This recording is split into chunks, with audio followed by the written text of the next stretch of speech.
Welcome to Law Minds. Today's topic is mediation. How does the mediation process work and what are the steps and procedures in it? Now, coming to what is mediation. Mediation is an alternative method of resolving disputes without resorting to the courts. It is a structured, voluntary, and interactive negotiation process where a neutral third party uses specialized communication and negotiation techniques to help the parties in fulfilling their stated objectives. As a party centered process, it focuses on the interests, needs, and rights of the party involved, fostering a collaborative atmosphere for resolution. So, mediation gained legal recognition as a dispute resolution method in the Industries Disputes Act 1947. And in 1999, the Code of Civil Procedure Amendment Act was passed and it provided for Section 1989 of the Code of Civil Procedure 1908, which allowed the courts to refer to alternative dispute resolution method to settle pending disputes. Now coming to the mediation overview. The first one, mediator facilitates negotiation and doesn't pass judgment. This means that in mediation, the mediator acts as a facilitator rather than a judge, fostering negotiation between the parties to resolve disputes amicably. This process is also cost effective, swift, and efficient compared to the court procedures. And importantly, mediation process are confidential with information disclosed by the parties remaining private unless consented otherwise. And also the settlements reached through mediation tend to be mutually acceptable, promoting satisfaction for both the parties. A wide range of civil cases including recovery, injunction, landlord-tenant disputes and matrimonial disputes can be referred to mediation. Additionally, certain criminal cases like dishonor of checks under Section 138 of the Negotiable Instrument Act and cases under Section 406 and 498A of IPC, among others, are also suitable for mediation. Now, the consent of both parties is typically sought for mediation in exception circumstances where it serves the interest of justice. The court may refer disputes to mediation even without explicit consent. Such mediation process adhere to the mediation and conciliation rules, ensuring that there is a structured and a fair approach to resolving conflicts. Now coming to the steps in mediation. The mediation process involves a structured and a series procedure or steps to facilitate that there is an effective resolution of disputes. The first step is convening the mediation process. The court may refer the case to the alternative dispute resolution including mediation. So as we discussed before, the court can refer any of the cases without any explicit consent also to the alternative dispute resolution for mediation.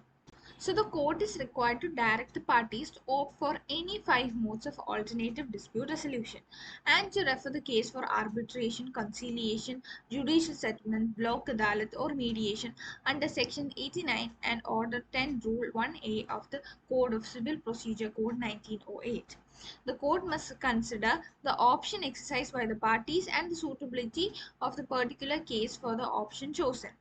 The judge making reference, known as the referral judge, is required to acquit himself with the facts and the nature of the dispute, objectively assess the suitability of ADR. The appropriate stage for making reference in civil cases is after the completion of pleadings and before framing the issues in cases pertaining to family law, and the appropriate time for making the reference would be immediately after the service of notice on the respondent and before the filing of objectives or written statement by the respondent. Even if the court did not refer the cases to ADR at times, nothing prevents it from referring it to at a later stage. Now, preparing involves motivating partners to enter mediation, explaining its concept, process, and benefits. So, the referral judge then has a crucial job of bringing parties together and motivating them to resolve their disputes to mediation. This involves finding the reasons for disinclination on the behalf of the parties to enter into mediation, along with explaining the concept, process, and advantages of mediation. While the consent of the parties is required for mediation, the court can also apply external pressure to induce the parties to enter the mediation to the extent of ordering or forcing them to do so. Now, a referral order is issued detailing the mediation process. A referral order issued by a referral judge initiates the process of mediation and the foundation of a court referred mediation.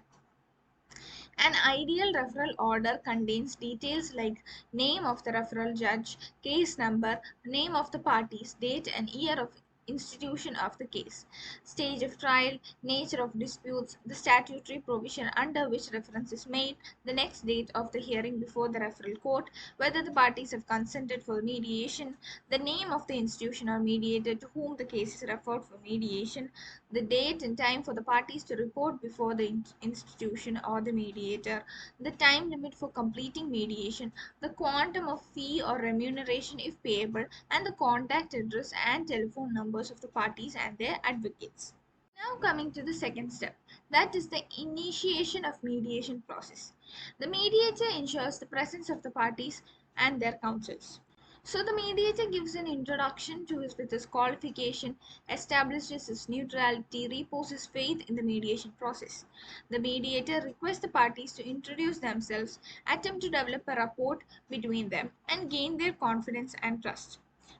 The motive is to create a constructive environment conducive to the negotiations and motivate the parties for a resolution of disputes. The mediator establishes control over the mediation process, and there is no standard set of rules that have to be followed, making the mediation process really flexible.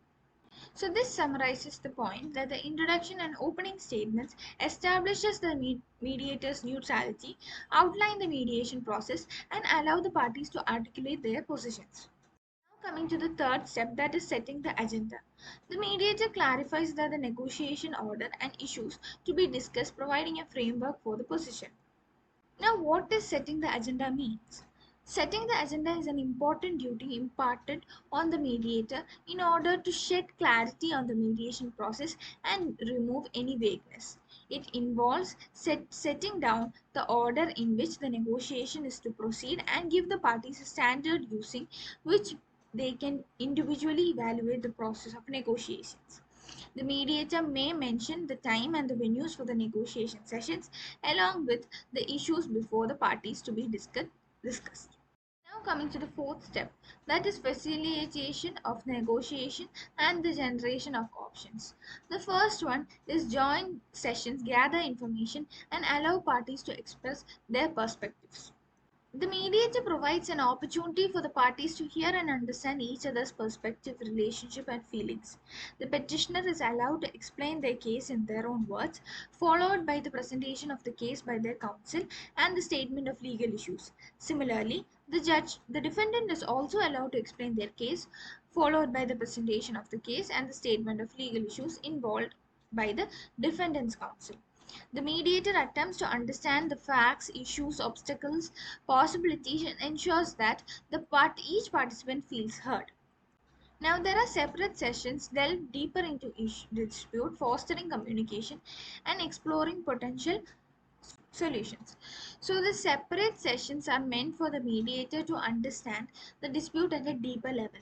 It provides the parties with a forum to further vent their feelings and disclose their confidential information that they do not wish to share with other parties.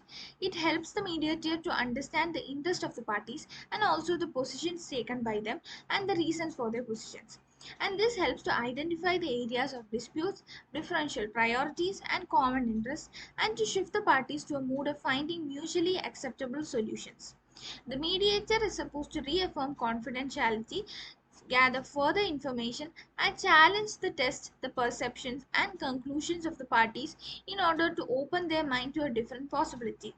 This is done so that there is an effect, so they can ask effective questions and help the parties to understand the strengths and weaknesses of their case. The fifth step is reaching a settlement.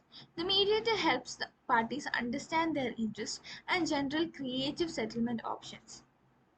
By helping the parties to understand the reality of the situation and give up rigid positions, the mediator creates a creative options for settlement.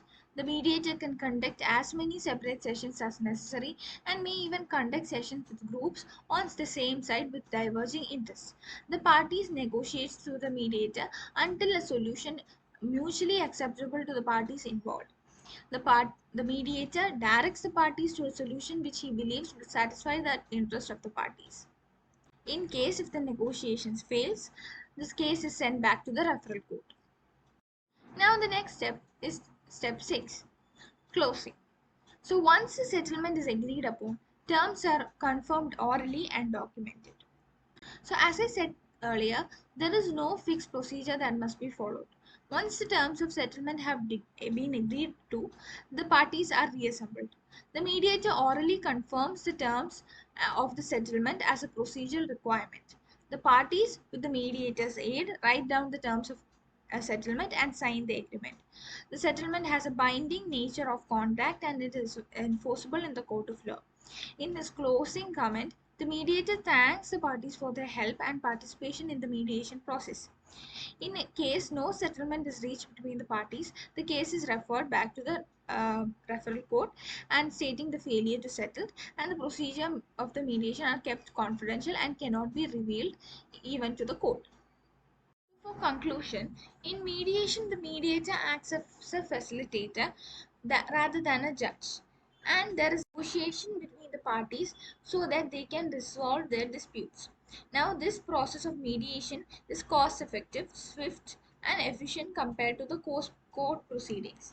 Mediation process importantly are confidential with information discussed by the parties, and it remains private unless their consent is there, and these information which are disclosed by the parties in the mediation is not even revealed to the court, as we have discussed earlier. The settlement reached through the mediation tend to be mutually acceptable, promoting satisfaction for both the parties. All cases such as recovery, injunction, specific performance, partition, landlord tenant disputes, matrimonial disputes, property related issues, and varied category of disputes, and few suitable criminal cases such as dissent of check under the section 138 of the Negotiable Instrument Act, cases under section 406 or 498A IPC, and cases where a compoundable are under law could be referred to the mediation process. So the pending disputes are referred for mediation generally on the consent of both the parties to the dispute, but in some exceptional cases, even without the consent of the parties, the court may refer for the matter of mediation if if the court thinks that is reasonable to do so in the interest of the justice. So upon such a reference, the mediation is governed by the mediation and conciliation rules.